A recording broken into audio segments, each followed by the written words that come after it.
Hey everybody, I wanted to share something with you really quick.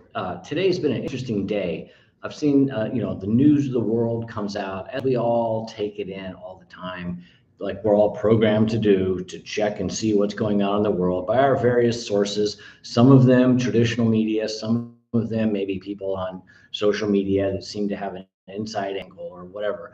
But I just wanted to say one thing about three ways to distance yourself from the social conditioning of fear itself and all that comes with it. All right, first off, I think the first thing that we need to do is to stop reading the news. The news being the mainstream media. I used to be, as a member of the journalism community for a number of years, working for Yahoo News, I really respected places like the AP, the Associated Press, and Reuters and stuff like that. But I've seen over the last couple of years that they're becoming much more opinionated and much less dealing in just the facts of what are going on.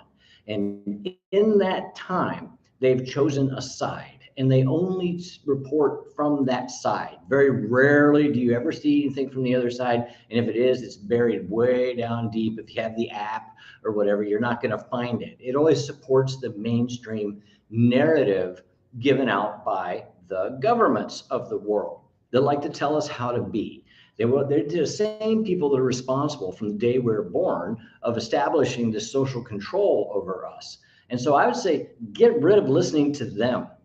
That doesn't mean that you can't be informed. There's a lot of logic in the whole thing about, being informed, and if you're not informed, you're a victim and all that. But I think a certain amount of that is even shaming on a person for just simply wanting to be in the world. Like, for instance, I've been traveling around the world for a long time now, and for a number of years before that, I didn't pay attention to the mainstream media.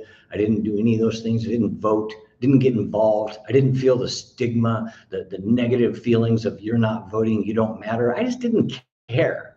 It wasn't my ball game. It wasn't my choice. As a sovereign human, that wasn't my choice to be involved with that. And for anybody to suggest otherwise, well, then I didn't care about the random opinions of others trying to judge how I live my life. So live your life yourself.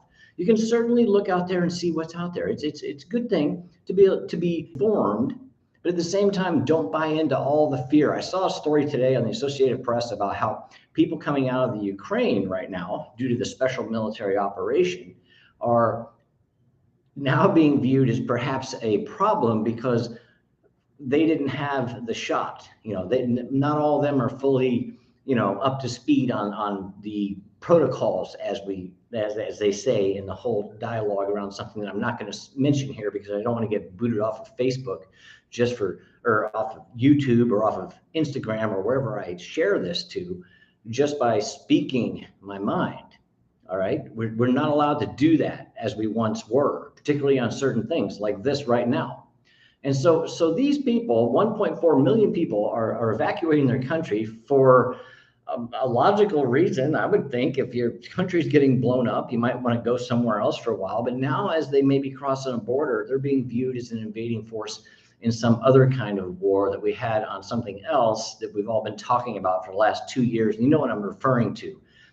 So I think that's just another form of distraction of us from living our lives and being who we are. They keep us in place. They keep us sheltered in place for an awful long time. And granted, there are many medical reasons for that. I mean, look, I'm a person who had a liver transplant. I've been through the whole thing with the medical community. I'm a firm believer in what science can do. I'm not denying anything. But I'm also a person that doesn't buy into everything anybody ever told me. That's why when I was told in 2011, when I was diagnosed terminal, I don't buy your myth of death. And I figured out a way to get through that. And with a lot of help from a lot of people that I'm very grateful for, I managed to get through that. So anything is possible. Don't read all these things. Don't wake up every morning and check the headlines. Who cares what the headlines are? And that doesn't mean that we don't have to care about people in the other part of the world. But your world is yours. It's on you to create your own reality in your world. So take charge of that. Be a sovereign human and grasp that. Do that. Don't just wait for the world to tell you when it's okay to go outside.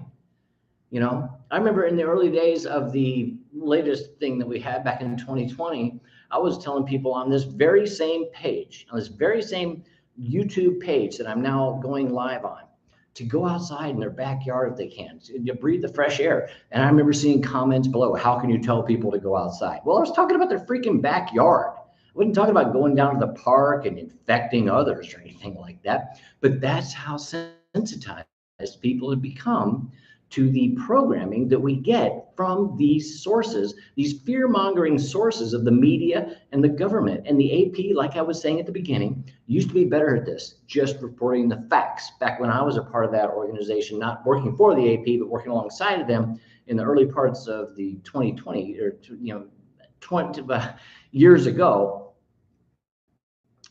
it's not like that anymore. Now they become more in the narrative. So I'd say ditch listening to the news. The other thing is ditch the fear.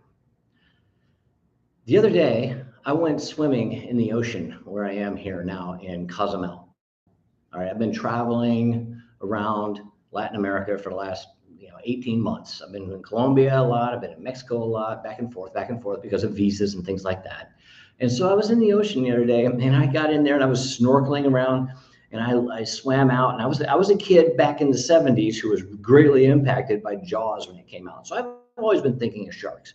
So I swam out and I saw what I thought was the tail of a very large, fish.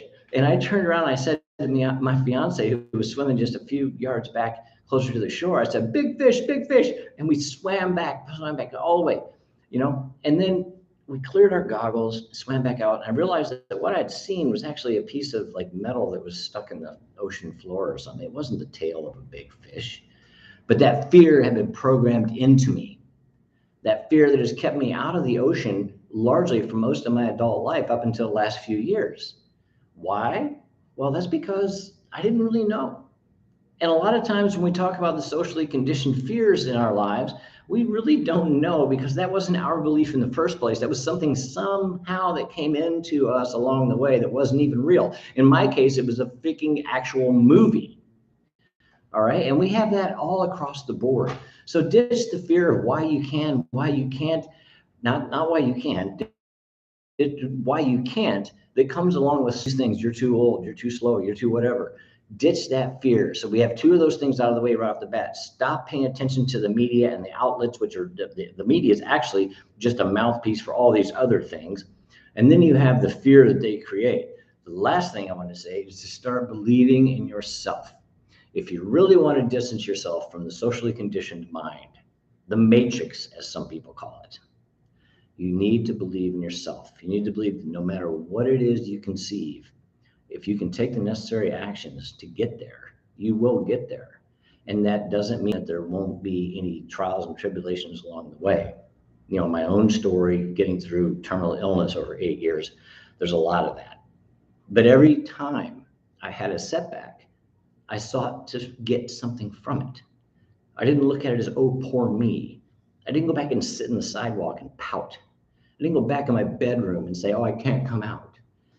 I didn't sit behind a mask and say, I can't breathe, because if I do, others are going to infect me. And that's not a direct comment on the current thing, but you get it.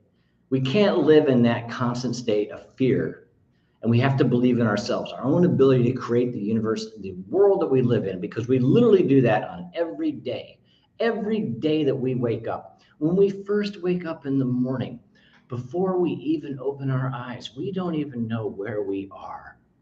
And when we open them, all those things come back to us in an instant. My name, my place, the bedroom I'm in. We're literally creating our reality in that sense. So if you can take it like that, and look at creating your entire world, then what you do in that day becomes a part of your creative process. Can you do that? Do you have the courage to actually do that? A lot of people don't.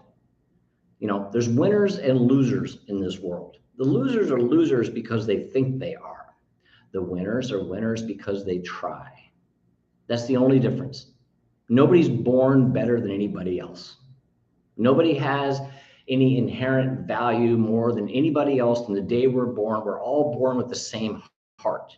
Can you see your heart in another is another part of this thing.